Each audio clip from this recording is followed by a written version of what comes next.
नमस्कार। कार्यक्रम सीधा कुरा जनतासँग हेर्नको निमित्त न्यूज 24 टेलिभिजन हेरेर बस्नुभएका सम्पूर्ण दर्शक महानुभावहरूलाई स्वागत छ।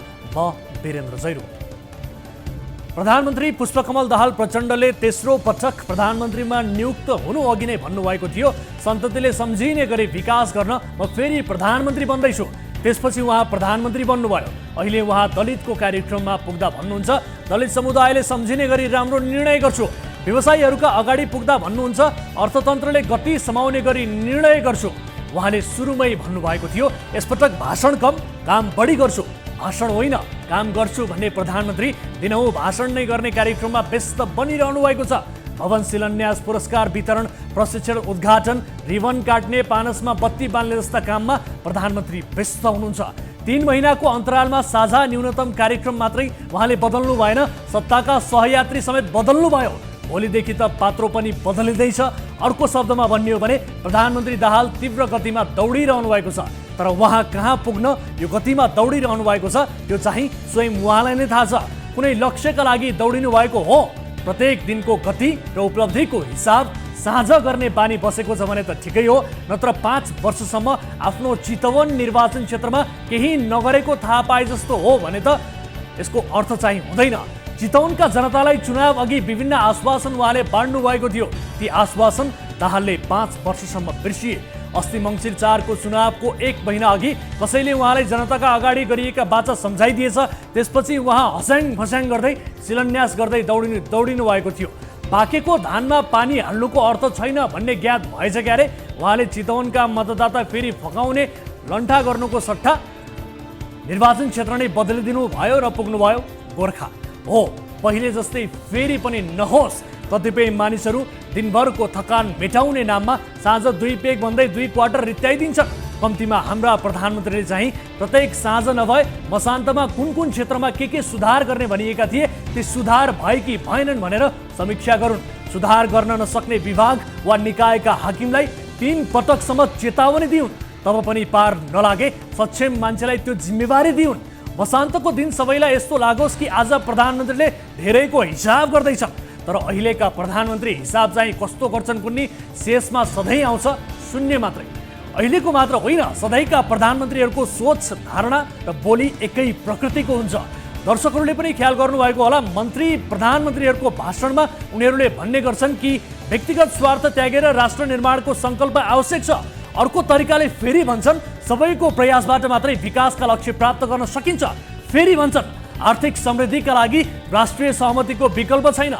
बेला बेला त यस्तो लाग्छ कि कतै समयले उल्टो यात्रा गरेर हामी फेरि पञ्चायतकालीन राजाका महावाणी सुन्ने युगमा त पुगेनौँ।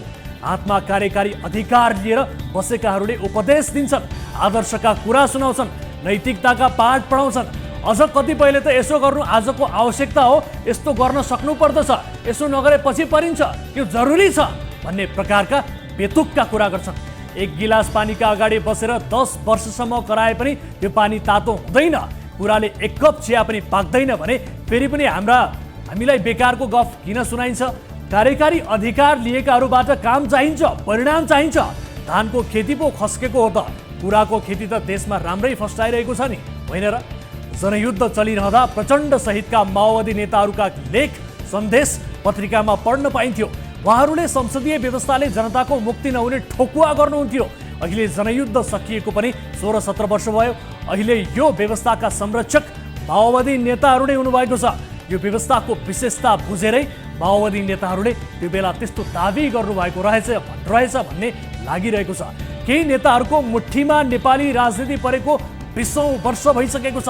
अहिले फेरि प्रचण्ड पछि देशमा को प्रधानमन्त्री बन्छन् होला भनेर घमेर हेर्दा फेरि पनि शेरबहादुर देउबा, माधव कुमार नेपाल, केपी ओलीकै अनुहार देखिन्छ। सम्झी ल्याउँदा निराशा अझै बढ्छ दर्शकबिन। यसकारण यतातर्फ अहिले प्रवेश नगरौँ। बालुवा बेलेर तेल निस्किँदैन, यो हामीलाई थाहा छ। सुशासन र समृद्धिको यात्रामा प्रधानमन्त्री प्रचण्ड नायक बन्न सक्नुहुन्न भन्ने विगतका 2 नजिरले प्रमाणित गरेका छन्। तर हरेस खानु पनि भएन। 40औं पटकमा मुक्ति दाहालले एमबीबीएसमा नाम निकाले भने अर्का दाहालको भाग्यमा चाहिँ सधैँ फोटो झुन्ड्याउने मात्रै लेखिएको होला त। आउनुहोस् सुरु गरौँ जनताको चासो, गुनासो र प्रश्न सहितको विशेष कार्यक्रम सीधा कुरा जनतासँग।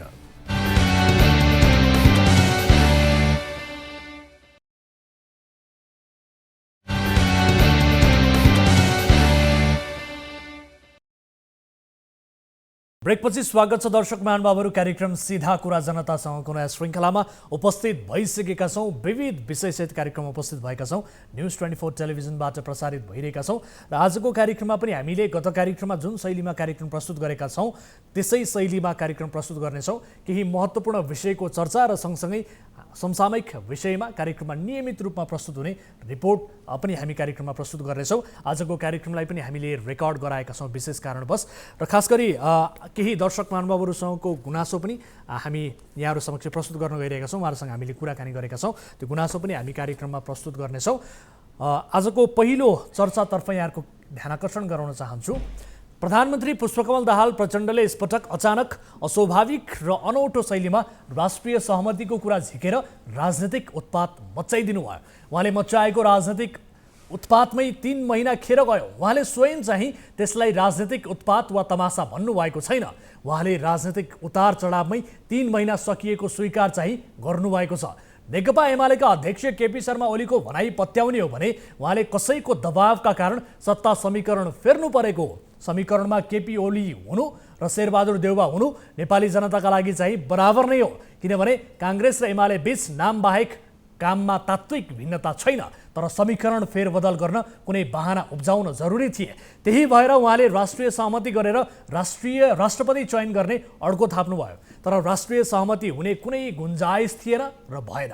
2 दशक यताको नेपाली राजनीति हेर्ने हो भने नेपाली नेताहरूले देशलाई अनावश्यक रूपमा तरङ्गित गर्न हुँदै नभएका मामिला पनि राष्ट्रिय बहसमा ल्याउँछन् र समय बर्बाद गर्छन्। समय भनेको समय मात्र होइन, देश र जनताको भविष्य पनि हो। अर्थात् उनीहरूले सृजना गर्ने कृत्रिम बहानाले देश र जनताको भविष्य बर्बाद गरिरहन्छ।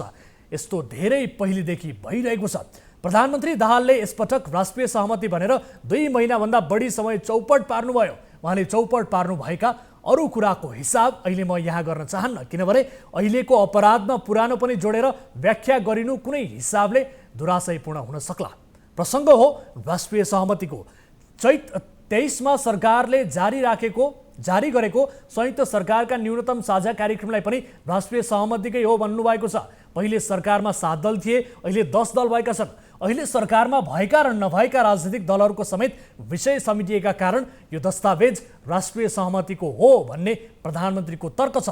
यो तर्क के कति कारणले खोलामा बग्दैछ त्यो सन्दर्भ जोड्नेछु। तर अहिले पालो भएको छ कार्यक्रमको पहिलो यो समसामयिक रिपोर्टको। मन्त्री बन्न 2 करोड बार्गेनिङ प्रकरणमा अख्तियार दुरुपयोग अनुसन्धान आयोगले अनुसन्धान थालेसँगै विभिन्न आशंका र टीका टिप्पणी भइरहेका छन्। यसअघि सार्वजनिक भएका अडियो प्रकरणलाई राजनैतिक आडमा उन्मुक्ति दिइएको भन्दै ढाका कुमार श्रेष्ठलाई कस्तो कारबाही होला भन्ने चासो बढेको छ। अडियो टेपहरू सार्वजनिक हुने र आरोपीमाथि कारबाही गर्नुको सट्टा उच्च क्लिन चिट दिएका घटना अझै ताजै छन्। जसमध्ये केही घटनाहरू यस्ता छन्। महौराको 50 करोड प्रकरण 2067 साल भदौ 18 गते तत्कालीन नेकपा माओवादीका नेता कृष्ण बहादुर महौराले एक चिनिया नागरिकसँग निर्वाचनका लागि 50 सांसद खरिद गर्न 50 करोड रुपियाँ मागेको अडियो सार्वजनिक भयो। अडियो संवादमा महौराले प्रधानमन्त्रीको निर्वाचनका लागि 50 सांसद खरिद गर्नुपर्ने र त्यसका लागि 50 करोड नेपाली रुपियाँ चिनिया नागरिक समक्ष मागेको सुनिन्छ। यो अडियो संवाद सुन्नुहोस्। What causing the problem to not to have Nazi? What? Maybe because we have maybe 10 to 15 each already, but maybe 50, around 50. You need an additional 50, huh? Yes, 50. Yes, and Mr. Mahara, what kind of a help could help you to get the 50 seats? You know, because that is most difficult task, because the South Center, they are guided, control to them. यस्तै महौराले यो message अध्यक्ष प्रचण्डलाई दिनुपर्ने र उनले नै आफूलाई सबै अधिकार दिने बताएका छन्। यति मात्र होइन, महौराले चिनिया नागरिकलाई 50 करोडका लागि आफू सिङ्गापुर, हङकङ र चेन्दु शहरमा बैठकका लागि आउन तयार रहेको समेत बताएको अडियोमा सुनिन्छ। Where is Singapore or Hong Kong? Hong Kong, there is so much, a lot of Nepalis, and they know they do the, but Singapore is more best. So you prefer Singapore better, huh? Yes. Yeah, let me talk to my friend, okay? And maybe at the same time you Hong Kong also maybe total matter. Because what happened is my friend is this evening I will sorry, this evening I will call to you, okay? Okay. Can you let me know the possibility for Hong Kong in the next few days? In this phone, okay? In this phone? Yes, I will waiting for your call. Audio सार्वजनिक भएसँगै केही दिन खैलाबैला मच्चायो। अडियोले नेपाली नेताहरूले बाह्य शक्तिसँगको साँठगाँठ उनीहरू आन्तरिक राजनीति प्रभावित तुल्याउन कसरी बाह्य लाभ लिन तयार हुन्छन् भन्ने नेपाली राजनीतिको कुरूप अनुहार उदाङ्गो बनाइदिएको थियो। आवाज सुन्ने धेरैले यो आवाज महोराकै हो भनिरहेका छन्, तर महोराले ढाका कुमार स्टाइलमै टेप झुटो भएको दाबी गरे। टेप सार्वजनिक भएपछि उनको पार्टीका नेता नै बचाउमा उत्रिए। उनीमाथि न अनुसन्धान भयो न कुनै कारबाही नै। अडियो प्रकरण यत्तिकै सेलायो, उल्टै उनको राजनीतिक प्रमोसन भयो। महोरा सभामुख बने। सभामुख रहेकै अवस्थामा एक महिलामाथि बलात्कारको आरोप लागेका महोरा 3 महिना जेल जीवन बिताएपछि अहिले माओवादीको प्रवक्ताको जिम्मेवारी सम्हालिरहेका छन्। बास्कोटाको 70 करोड प्रकरण 2076 फागुन 8 गते तत्कालीन सञ्चार मन्त्री तथा सरकारका प्रवक्ता गोकुल बास्कोटाले सेक्युरिटी प्रेस खरिदमा 70 करोड कमिसन माग गरेको अडियो सार्वजनिक भयो। अडियोमा बास्कोटाले सेक्युरिटी प्रेस स्थापनाका लागि एक स्विस कम्पनीका नेपाली एजेन्टसँग 70 करोड रुपियाँको कमिसनमा डिल गरेको सुनिन्छ। यो अडियो सुन्नुहोस्। बेसी उनीहरूले ल्याउनेसित अर्कोले पनि त्यही मूल्य त्योभन्दा अलिक बढी हाल्यो होला, उनीहरूको मूल्य पनि बढी हाल्यो होला त्यति होइन। त्यसमा त त्यस केही छैन। अब बेस चाहिँ तपाईँहरूकै उसमा जाने भयो भने त्यसो भए तपाईँले चाहिँ 25-27 हजारमा यो टोटल सवाल भयो।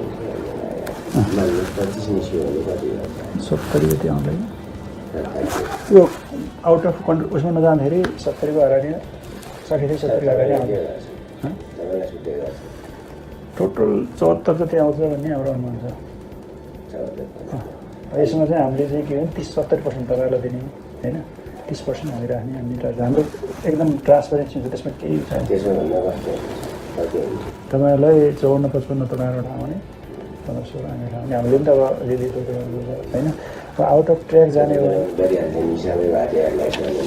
त्यो तपाईँले गर्नुहोस्। उनले कमिसन बढी हुने उपायका बारेमा सल्लाह गरेका छन्। 70 देखि 75 करोड रुपियाँ कमिसन आउँदा त्यसको 70% रकम मन्त्रीलाई हुने कुराकानीमा स्पष्ट सुनिन्छ। यति मात्र होइन, अडियोमा उनले कर्मचारीमाथि अश्लील शब्दको प्रयोग समेत गरेको सुन्न सकिन्छ। एउटा के नगराउनु भने कर्मचारीहरूसित यस्तो कुरा मन्त्रीलाई भने उनीहरूले हेर्छ। छुट्टै जग्गा आफैदेखि सचिवलाई दबाएर अनि के चाहिन्छ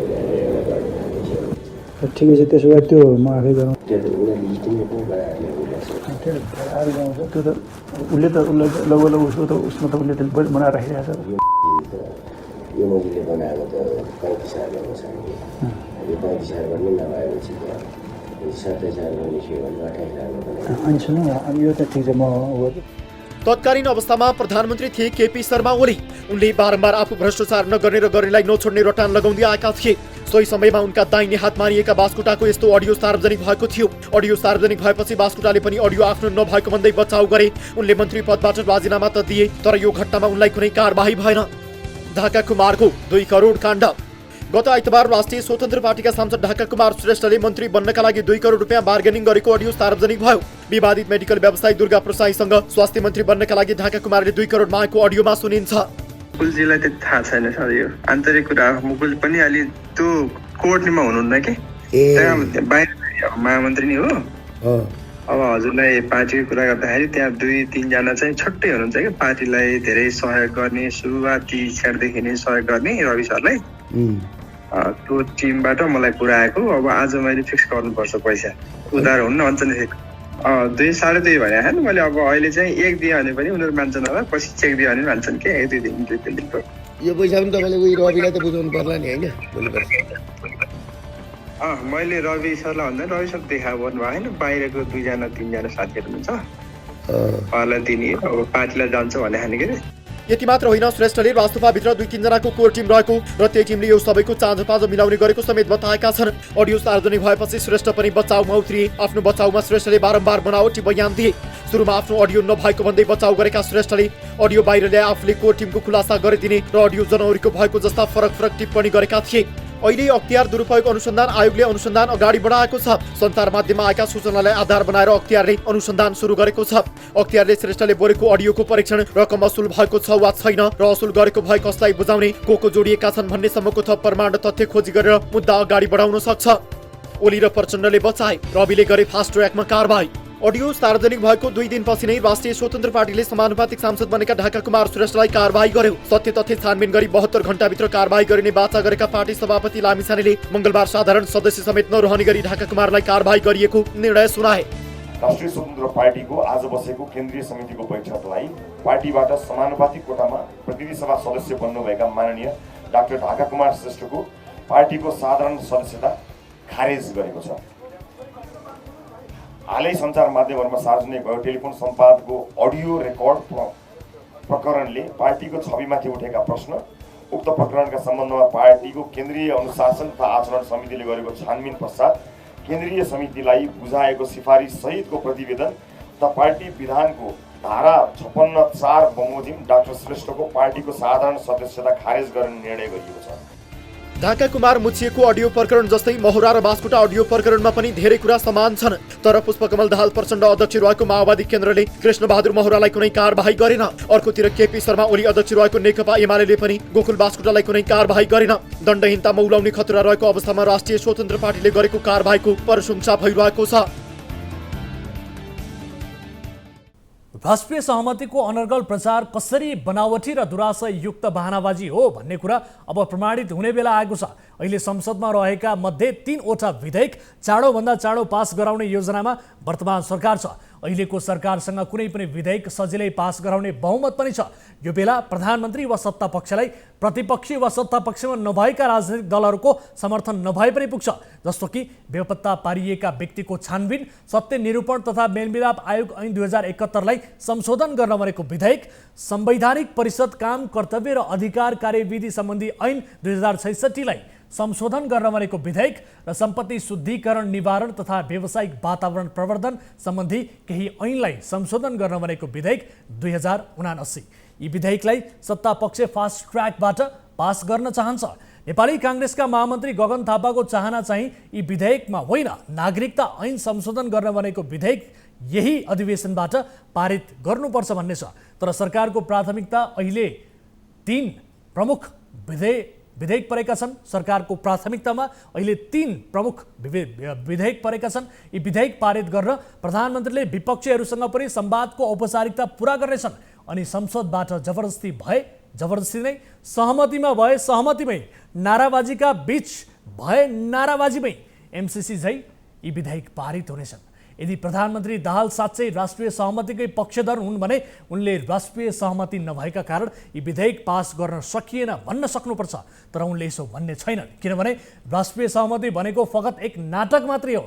तर तथ्य त यो पनि हो कि संसदका नियमित क्रियाकलापमा राष्ट्रिय सहमति खोजिरहन आवश्यक पनि छैन।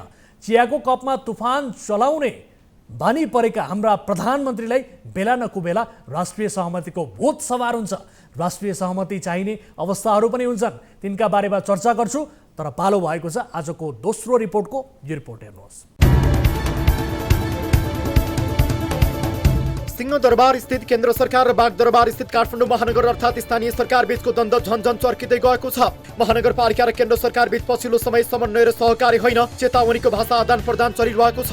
मेयर बालिन शाहले महानगरको काममा केन्द्र सरकारबाट सहयोग नपाएको भन्दै सिंहदरबार, राष्ट्रपति कार्यालय, शीतल निवास, प्रधानमन्त्री निवास, बालुवाचार मन्त्री निवास लगायत विशिष्ट सरकारी निवासबाट फोहोर उठाउने बन्द गरिदिएका छन्। राजधानीका विशिष्ट क्षेत्रमै केही दिन यता फोहोर उठेको छैन। खास गरी सिंहदरबार क्षेत्रमा फोहोर नउठ्दा दिन प्रतिदिन दुर्गन्ध बढ्दो छ। राजनीतिक दलका नेता एवं संघीय सरकार विरुद्ध सार्वजनिक रूपमा निरन्तर चर्को आलोचनामा उत्रिएका काठमाडौँ महानगरपालिकाका मेयर बालिन शाहको आक्रोश कम हुने छाँट देखिएको छैन। उनले सामाजिक सञ्जालमा झन्झन चर्का स्ट्याटस देख्न छाडेका छैनन्। पछिल्लो उनको चेतावनी आएको छ, काठमाडौँको हितमा काम नगर्ने भए सिंहदरबार र राजधानी अरू पालिकामा सार्दा हुन्छ।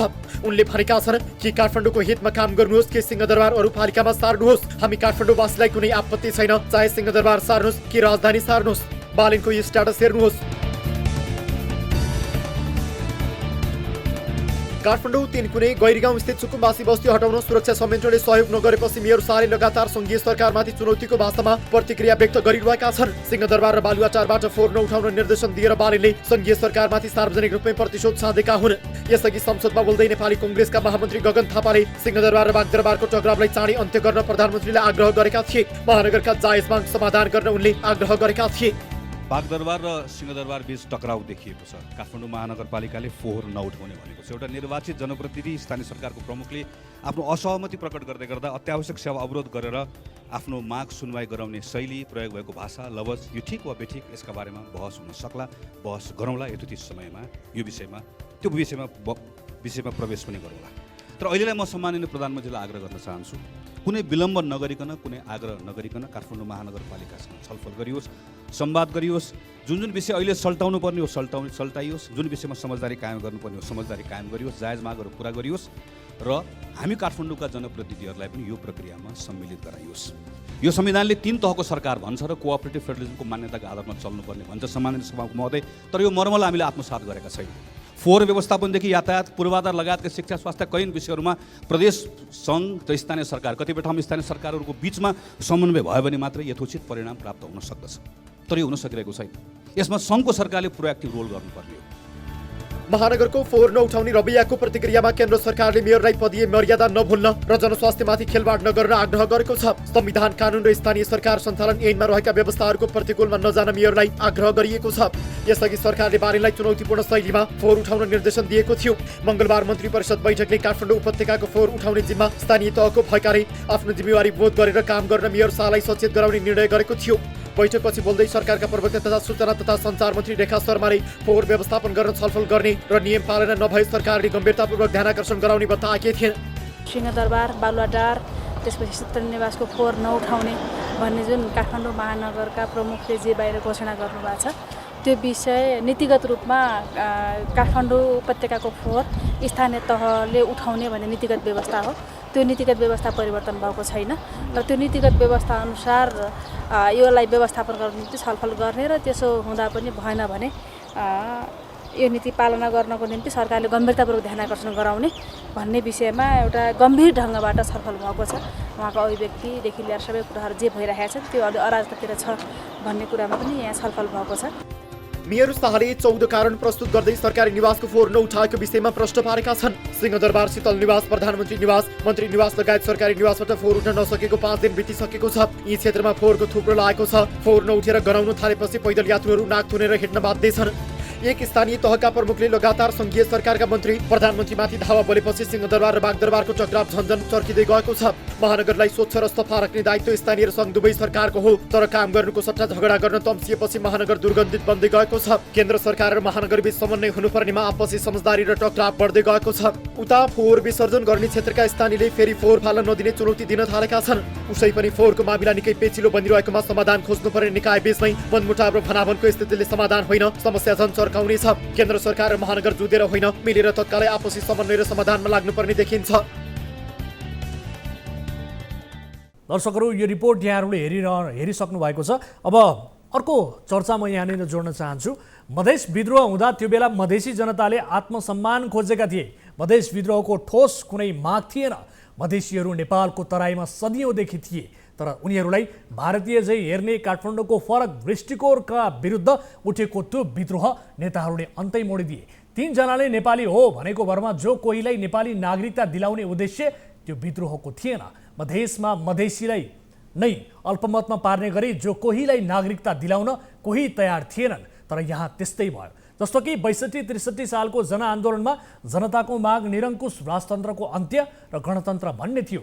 अहिले केहीले भन्छन् निरङ्कुश राजतन्त्र पो चाहिँदैन भनेको त राज संस्था नै चाहिँदैन त कसले भनेको हो र भन्ने तर्क पनि गर्छन्। तर त्यो साँचो होइन। यो सँगै अर्को साँचो कुरा पनि भन्दैछु। जसरी जनआन्दोलनमा गणतन्त्रको माग थिएन भनेर गलत दाबी गरिन्छ, त्यसै गरी त्यो आन्दोलनमा धर्मनिरपेक्षता पनि जनताको माग थियो भन्नेहरूले पनि गलतै दाबी गरिरहेका छन्। एउटा कुरा प्रश्न भनौँ कि 62-63 सालको जनआन्दोलनमा धर्मनिरपेक्षताको माग थिएन, गणतन्त्रकै सवालमा पनि नेकपा एमाले त जनमत सङ्ग्रहमा जानुपर्छ भनिरहेको थियो। प्रसङ्ग नागरिकताको थियो। नागरिकताको सवालमा आम रूपमा मधेसका मूलवासी धरतीपुत्रहरूको चाहना विपरीत 63 सालमा नागरिकता बाँडियो। त्यो बेला जो कोही विदेशीले पनि नेपालको नागरिकता प्राप्त गरे। यसरी नागरिकता पाउने केही त अहिले नेपालमा बस्दैनन् पनि। नेपाल जब कुनै खास समस्यामा हुन्छ, जब जनमत सङ्ग्रह गर्नुपर्ने बेला हुन्छ, त्यो बेला उनीहरू नेपाल आउँछन् र नेपालको विपक्षमा भोट हालेर आफ्नो देश फर्किन्छन्। यो कुरा सबैका लागि लागू हुँदैन।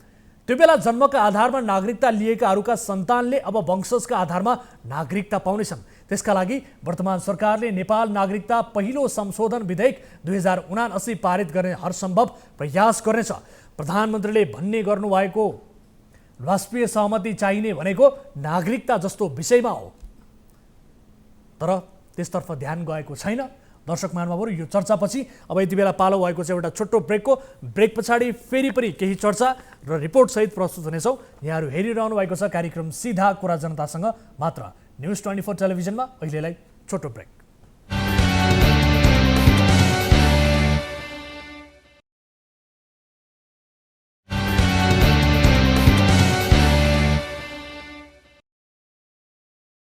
ब्रेकपछि स्वागत छ दर्शकहरू। कार्यक्रम सिधा कुरा जनतासँगमा विभिन्न विषयको चर्चा र समसामयिक विषयमा कार्यक्रममा नियमित रूपमा प्रस्तुत हुने शैलीका रिपोर्टहरू पनि प्रस्तुत गरिरहेका छौँ। र यति बेला कोही दर्शक हामीसँग जोडिनु भएको छ, उहाँसँग कुराकानी गरौँ। नमस्कार, कहाँबाट को बोल्दै हुनुहुन्छ? हजुर सर नमस्ते, म सुनसरीबाट बोल्दैछु सर। होइन, सुनसरीबाट भन्नुभयो? हजुर हजुर हजुर, यहाँको शुभ नाम बताउन चाहनुहुन्छ? हजुर, म फुलबाबु यादव हो। नाम बताइदिउँ न सर? ए हजुर, के समस्या परेर हामीलाई सम्पर्क गर्नुभयो तपाईँले? सर, सुनसरी जिल्लाको सदरमुकाम इनरवा नगरपालिका वडा नम्बर 2 मा बिहिबारे हाट लाग्छ सर। त्यो 2079 6 महिना 17 गते उद्घाटन गरिएको थियो सार्वजनिक शौचालयको। होइन, ए हजुर, लाखौँको लगानीमा निर्माण गरिएको टाइल्स मार्बल लगाएर तपाईँको धारा कल अनि मोटर सबै फिटिङ गरेर निर्माण गरेको शौचालयको अवस्था हेर्दा निकै जीर्ण अवस्थामा छ सर। यहाँ हाट बजार भर्न आउने व्यापारीहरू र हामी किनमेल गर्न जाने उपभोक्ताहरूलाई त्यहाँ शौचालय गर्न, सबैको शौच गर्न एकदम कठिनाई भएको छ। त्यो सम्बन्धी स्थानीय सरकारले पनि केही चासो गरेको छैन। अब यो सार्वजनिक शौचालयका विषयमा तपाईँले गुनासो गर्नुभएको छ, यो कसको स्वामित्वमा रहेको शौचालय हो? विशेष गरी नगरपालिकाले निर्माण गरेको शौचालय हो? कहिले निर्माण गरेको थियो, कहिले उद्घाटन भएको थियो भन्नुहोस् त? यो 2079 साल 6 महिना 17 गते उद्घाटन गरिएको थियो शौचालय। ए, अनि अहिले चाहिँ जीर्ण अवस्थामा छ भनेको संरचना भत्किएको छ कि अथवा यसको चाहिँ प्रपर रूपमा प्रयोग नभएका कारणले यसको अवस्था बिग्रिएको छ? के हो खासमा? सरसफाई छैन कि के छ? शौचालय प्रयोग गर्न सक्ने अवस्थामा छैन। भवनहरू चाहिँ यथावत छ, जे छ लगभग 6 महिना भयो निर्माण भएको। होइन, तर भवनहरू जस्ताको त्यस्तै छ, तर जुन लगानीमा निर्माण गरिएको छ त्यो हिसाबले सदुपयोग भइरहेको छैन।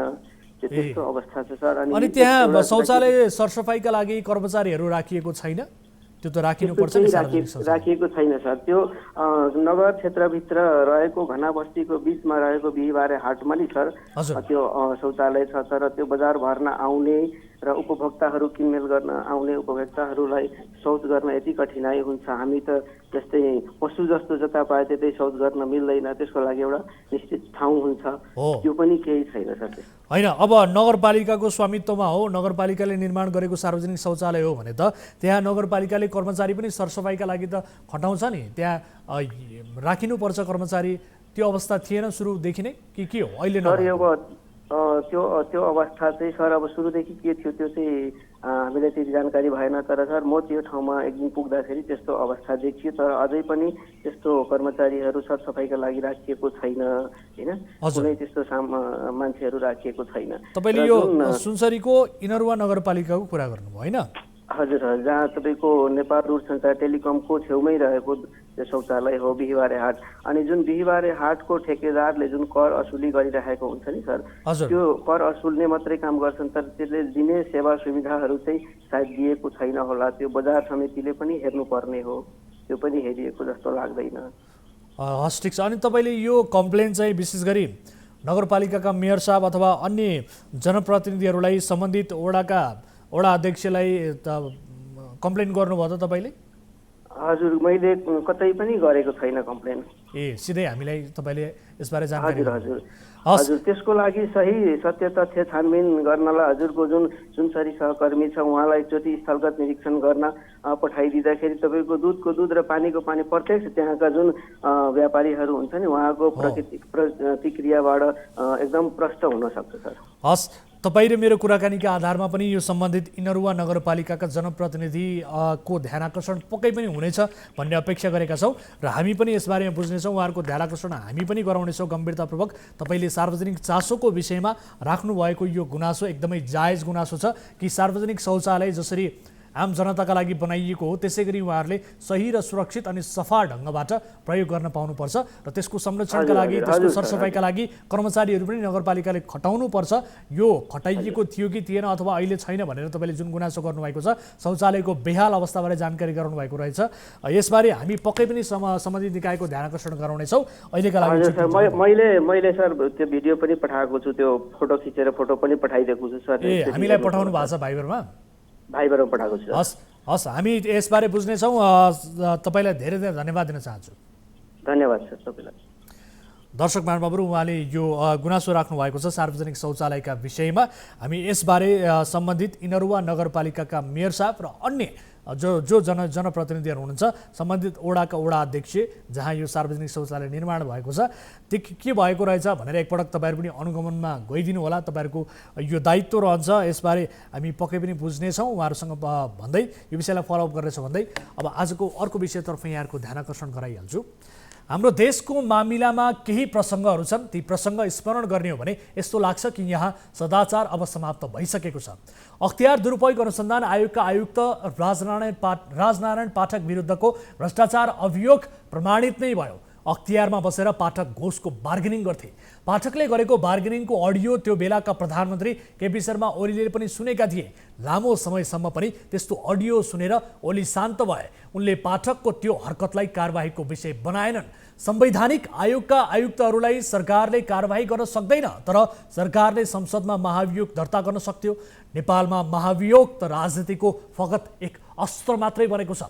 राजनारायण पाठक भ्रष्ट प्रमाणित भए, तर उनलाई अख्तियारमा नियुक्त गर्नेहरूले कहिले पनि गल्ती गरेका रहेछौँ भनेर पश्चाताप गरेनन्। यसपटक दुर्गा प्रसाईले अर्को फेरि त्यस्तै प्रकरण बाहिर ल्याए। उनले ढाका कुमार श्रेष्ठले 2 करोड रुपैयाँ मागेको अडियो ओलीलाई 3 महिना अघि नै थाहा थियो भनेर भनेका छन्। अर्थात् विभिन्न काण्ड अडियो अनियमितताको मामिला ठुला नेताहरूलाई पहिले नै थाहा हुँदो रहेछ, तर पनि उनीहरूलाई थाहा छैन किन हो। यस्ता अनियमितता थाहा पाएर पनि मौन बस्दा रहेछन्। जहाज खरिदका क्रममा अनियमितता भएको प्रसङ्ग, सेक्युरिटी प्रिन्टिङ प्रेस खरिदका क्रममा तत्कालीन सञ्चार मन्त्री गोकुल बास्कोटाले 70 करोड मागेको प्रसङ्ग, कृष्णबहादुर महराले सरकार ढाल्न चिनिया व्यापारीसँग 50 करोड मागेको आदि प्रसङ्गले देश बिगार्न नेपालको राजनीति नै सबैभन्दा बढी दोषी छ भन्ने देखाउँछ। जनताले सुधारको अपेक्षा वैकल्पिक भनिएका नयाँ राजनीतिक दलहरूबाट गरेका छन्, तर वैकल्पिक राजनीतिक दलहरूको क्रियाकलाप पनि विवाद रहित हुन सकेन। कार्यक्रममा पालो भएको छ यति बेला अर्को रिपोर्टको, आजको तेस्रो रिपोर्टको यो रिपोर्ट हेर्नुहोस्। यिनी हुन् लाक्पा शेर्पा। दोलखा जिरी स्थायी ठेगाना भएका लाक्पा वैदेशिक ठगीमा परेपछि न्यायको खोजीमा भुङ्तारिरहेका छन्। अमेरिका जाने सपना बुनेका लाक्पाको दैनिकी वैदेशिक रोजगार विभाग, प्रहरी कार्यालय र म्यान पावर कम्पनी धाउने बनेको छ। अमेरिकाको सपना देखाएर ठगहरूले लाक्पाको 40 लाख लिएर बेपत्ता भएका छन्। अब हामीले पहिला चाहिँ तिनीहरूलाई ह्यान्ड क्यास नै ल्याएर दियो सर। अब उनीहरूले नै अब भन्ने पैसा चाहिँ क्यास नै दिनुपर्छ। अब तपाईँ हामी सबै विश्वास हो एउटा, तपाईँलाई नै अब विश्वास छ भने यो काम गर्नुहोस् न। अब हाम्रो तपाईँको मान्छे कति गइरहेछ त्यसरी नै उनीहरूले पनि सबै पैसा दिने त्यसरी नै हो भन्ने एउटा कुरा गर्यो। अनि अब पैसा दिएको माध्यमबाट हामीलाई चाहिँ यो यिनीहरूको कम्पनीको यो स्लिप छ। अनि तपाईँको अर्को चाहिँ यो चेक दिएको छ, यो 40 लाखको चेक हो यो पनि।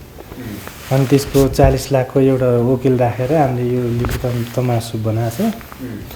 अनि अब यति बनाएपछि त हामीले नि अब विश्वास त भयो नि सर। अब यिनीहरूले सकभर कामै गर्छ होला।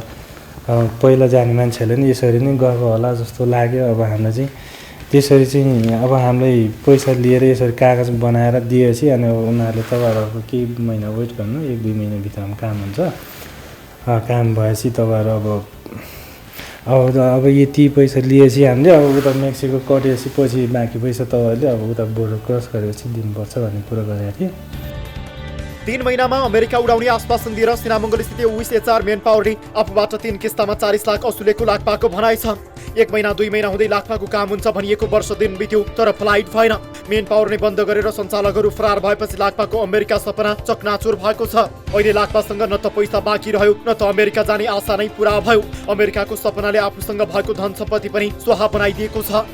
समस्या त सर अब सबभन्दा पहिला भनेको समस्या भनेको हाम्रो चाहिँ जुन व्यक्तिबाट हामीले पनि ऋण काटेको थियो त्यसले चाहिँ हामीलाई धेरै पैसा एकदम टचर दिने भएर चाहिँ हामी अब हामीले खोज्यौँ तिनीहरूले अब यत्रो महिना खोज्यो अहिले चाहिँ 3 महिना लगभग भयो तिनीहरू अफिसमै आउनु छोड्यो। अब अफिसमा पनि तिनीहरूको यति हालत खराब छ कि यिनीहरू चाहिँ त्यो जुन घरमा अफिस आएछ त्यो घरकै मान्छेले अब उनीहरूको अफिसमा ताला लगाएर चाहिँ अब हामीले यिनीहरूलाई यो मेन पावर कम्पनीका सञ्चालक हुन् तुलसी प्रसाद श्रेष्ठ र लालबहादुर पुलामी। लाक्पाका अनुसार सुरुवातमा यिनीहरूले नेपालबाट दुबईको भिसा लाग्छ भन्ने गर्थे। त्यसपछि दुबईमा केही दिन बस्नुपर्ने 4वटा देशको ट्रान्जिट हुँदै मेक्सिकोबाट अमेरिका छिराउने आश्वासन दिइएको थियो। सुरुवाती समयमा चेक करारनामा पत्र बनाइदिएपछि लाक्पाले 40 लाख रुपियाँ बुझाएका थिए। करारनामा पत्रमा विदेश पठाउन नसकिएमा चलचल सम्पत्ति अर्थात् घर जग्गा बेचेर भए पनि असुल उपर गरिलिने उल्लेख छ। चेक र करारनामा पत्र हेर्नुहोस्। अहिले तुलसी प्रसाद श्रेष्ठ र लालबहादुर पुलामी दुवैजना सम्पर्कविहीन छन्। दुवैजनाको फोन नम्बर स्विच अफ छ। मेन पावरको गेटमा ताला लागेको छ। घर धनीको भाडा बापतको रकम समेत नतिरी सञ्चालक बेपत्ता भएका छन्। गौशाला प्रहरीमा गरिएको उजुरी पश्चात दुवैजना विरुद्ध पक्राउ पूर्जी जारी भएको छ। लाक्पाले ढिनधन गरेर मेन पावरमा पैसा बुझाएका थिए। अहिले साहुहरूले पैसा फिर्ता मागेर यातना दिइरहेका छन्। पाउनुपर्ने निकायबाट न्याय पाउने आशा नदेखेपछि पीडितहरू न्युज 24 को कार्यालयमा आइपुगेका हुन्। उनीहरू दिनै भेट्ने अब काम हुनु लाग्छ अब चिन्ता नगर्नु काम हुनु लाग्छ भन्ने अनि लास्ट टाइममा अब हामीले पनि अब केही कुराको डाउट भयो नि सर अब उनीहरूले हुनु लाग्छ भने हुने केही पनि थिएन त्यहाँ। अनि नएसी अब हामीले पनि अब एउटा अब चेक बाउन्सर गरेर अब प्रक्रियामा जान थालेपछि अनि उनीहरू चाहिँ अफिस नै छोडेर भागेको छ अब त्यहाँ चाहिँ। USHR मेन पावरबाट ठगिएकी यी महिला हुन् पासाङदेखि शेर्पा। लाक्पाको जस्तै शैलीमा यिनको पनि मेन पावर सञ्चालकले 27 लाख रुपियाँ कुम्ल्याएर फरार भएका छन्। उही मेन पावर उही सञ्चालकले पैसा ठगेर सम्पर्कविहीन भएको भन्दै उनी पनि हाम्रो कार्यालयमा आइपुगेकी हुन्। बाउन्स गरिएको चेक लगायतका कागजात र प्रमाणहरू हातमा छन् तर उनीहरूले न्याय पाउन निकै सङ्घर्ष गर्नु परिरहेको छ। वैदेशिक रोजगार विभाग र प्रहरी प्रशासनबाट समेत आफ्नो समस्याको सुनवाई नभएको उनीहरूको गुनासो छ। यो USHR सोल्युसन भन्ने मेन पावर चाहिँ अब एयरपोर्ट अगाडि सिनामङ्गलमा छ कालीमाटी डोल भन्ने ठाउँमा। अब यो मेन पावरले चाहिँ सयौँ मान्छेलाई ठगेको छ। दुबईबाट पनि 15 जना जति लगभग फर्केर आएको छ। उहाँहरूले पनि न्याय पाउनु भएको छैन। उहाँहरूले पनि अब त्यहाँ मुद्दा दायर गर्नुभएको रहेछ। अब हामीले पनि गरेछौँ। अब अहिलेसम्म चाहिँ अब सरकारी निकायबाट चाहिँ हामीले न्याय नपाएको हुनाले चाहिँ अहिले हामी यहाँ न्युज 24 सम्म आउन बाध्य भएको छौँ। तुलसी प्रसाद श्रेष्ठ र लालबहादुर पुलामीलाई हामीले पनि बारम्बार सम्पर्क गर्ने प्रयास गर्यौं तर उनीहरूसँग सम्पर्क स्थापित हुन सकेन। लाक्पा र पासाङ जस्तै यी दलालहरूले अरू धेरैलाई घर न घाटको बनाइदिएको आरोप छ। पीडितका अनुसार अरू थुप्रैलाई ठगेर फसाएर करोडौं कुम्ल्याएर यिनीहरू फरार भएका छन्।